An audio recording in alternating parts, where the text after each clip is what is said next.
اور کبھی اپنی باہوں میں جھولتی ہوئی۔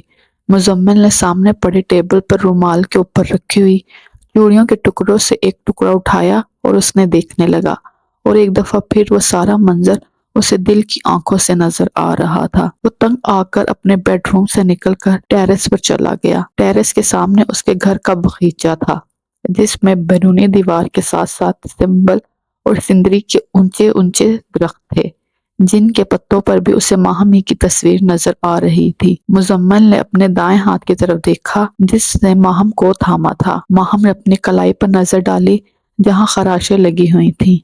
ماہم چودھری، ایسی خراشیں گھاؤں بن جاتی ہیں۔ وہ کمرے میں آئی، فرسٹ اینڈ باکس نکالا اور کلائی پر پٹی لپیٹ لی۔ مزمل بھی اپنے بیڈ روم میں آیا، فریج کھولی، اس میں سے پائن ایپل کا جوس نکالا اور پینے لگا۔ اس نے ایک سانس میں سارا جوس ختم کر دیا تھا۔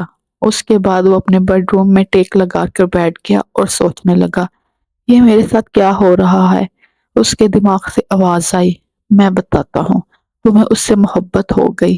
دل نے جلدی سے اطلاع دی، بکواس مت کرو، یہ جھوٹ ہے۔ دماغ نے دل کی بات پر شدید رد عمل دکھایا، پھر سمجھاتے ہوئے بولا، بی پریکٹیکل بیگ صاحب، تم دل کی کسی بات کو سیریس مت لو، یہ تو پاگل ہے، دیوانہ ہے۔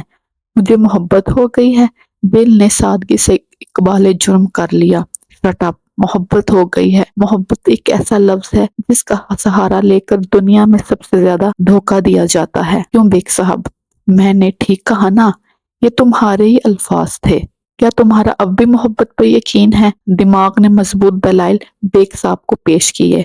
مزمل صاحب، میں بتاتا ہوں، آپ کا محبت پر اب بھی یقین ہے، صرف انسانوں سے اٹھ گیا ہے۔ دیکھو برین، تم مزمل صاحب کو ڈسٹرب مت کرو۔ دل نے دماغ کی گھن گرج والی تقریر سننے کے بعد بڑی تحمل مزاجی سے جواب دیا۔ مزمل بیڈ کے ساتھ ٹیک لگائے ہوئے دل اور دماغ کی جرح سن رہا تھا۔ مزمل کو یہ ساری دلیلیں سننے کے بعد بھی کچھ سمجھ نہیں آ رہا تھا۔ وہ پتنگ والی ڈور کے کنجل کی طرح مزید الجھتا جا رہا تھا۔ اضطراب در اضطراب سے کیفیت میں مزید اضافہ ہوتا جا رہا تھا۔ دماغ اور دل کی یہ جرح کسی منطقی انجام تک نہیں پہنچتی تھی۔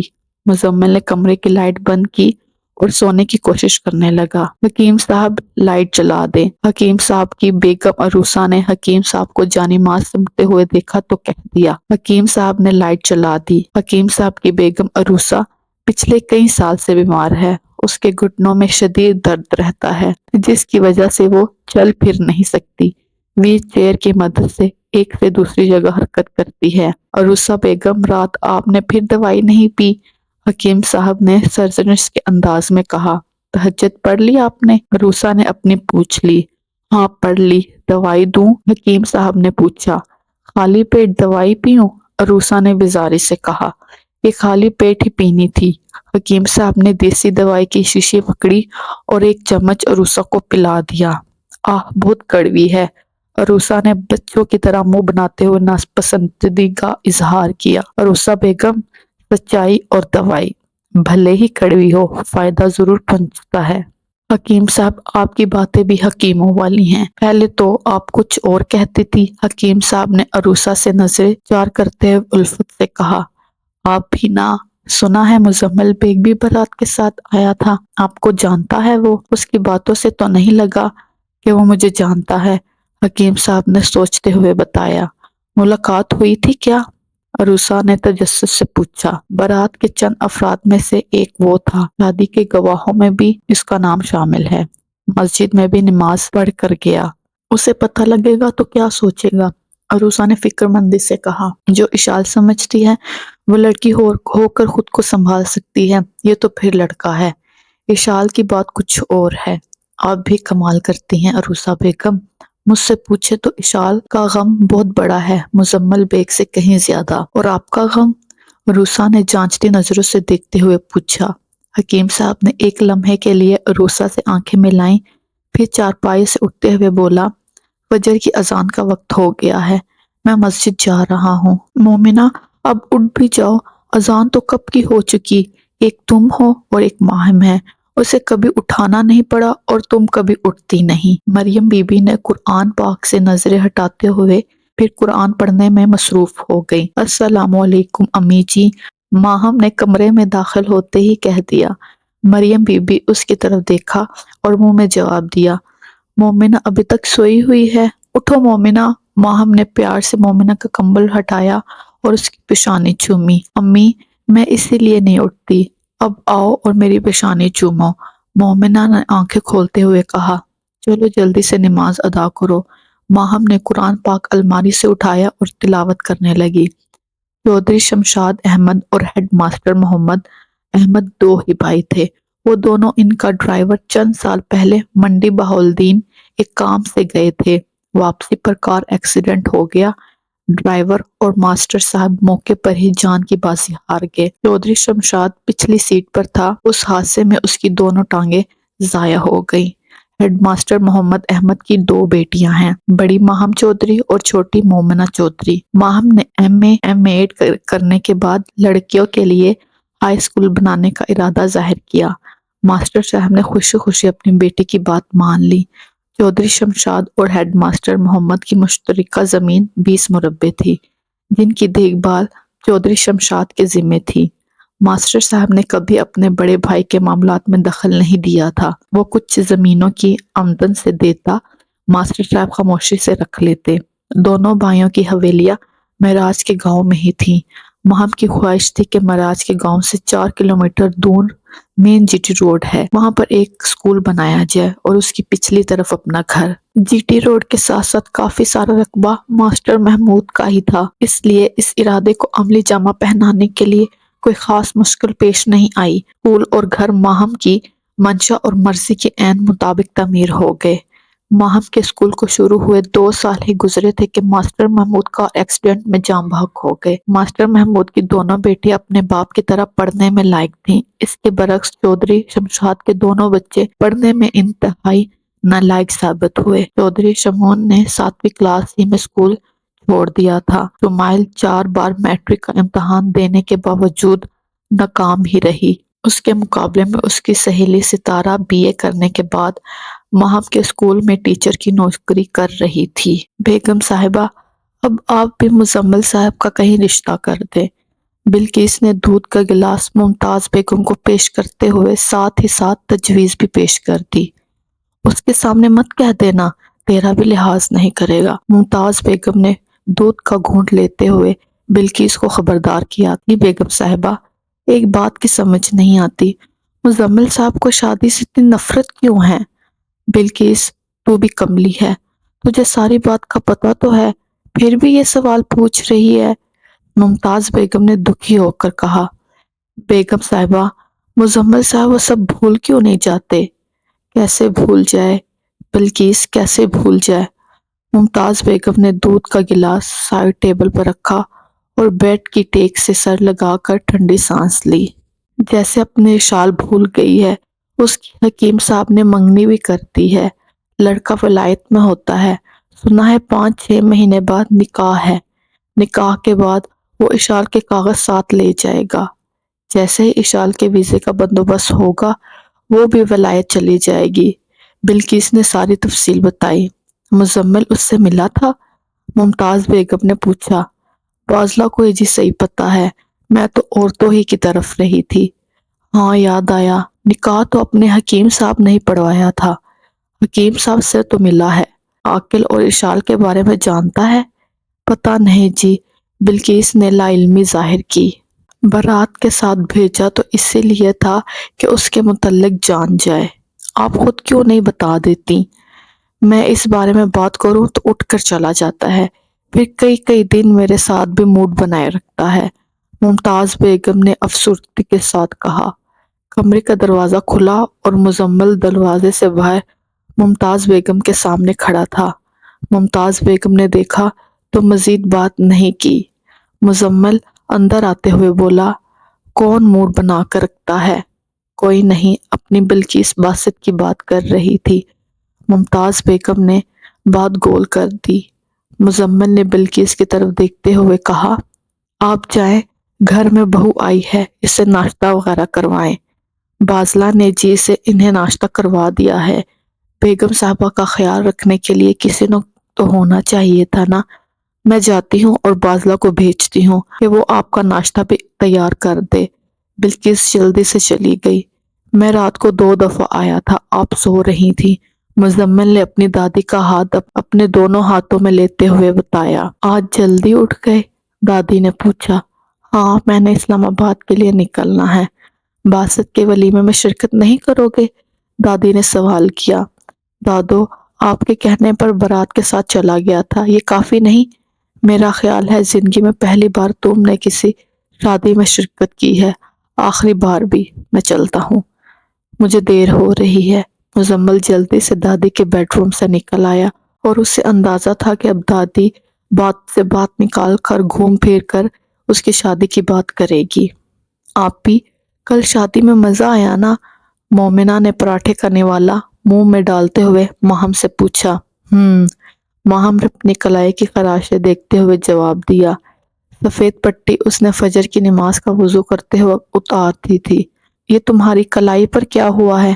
مریم بی بی کی جیسے ہی نظر پڑی، اس نے چائے کا کپ میز پر رکھا اور فکر مندی سے ماہم کی کلائی دیکھنے لگی۔ کچھ نہیں امی جی، گر گئی تھی، چوڑیاں ٹوٹ کر لگی ہیں، ماہم نے اطمینان سے بتایا۔ اور تو کوئی چوٹ نہیں آئی؟ مریم بی بی نے جلدی سے پوچھا۔ امی جی آپ ناشتہ کریں، میں بالکل ٹھیک ہوں، ماہم نے مسکراتے ہوئے اپنی ماں کو تسلی دی۔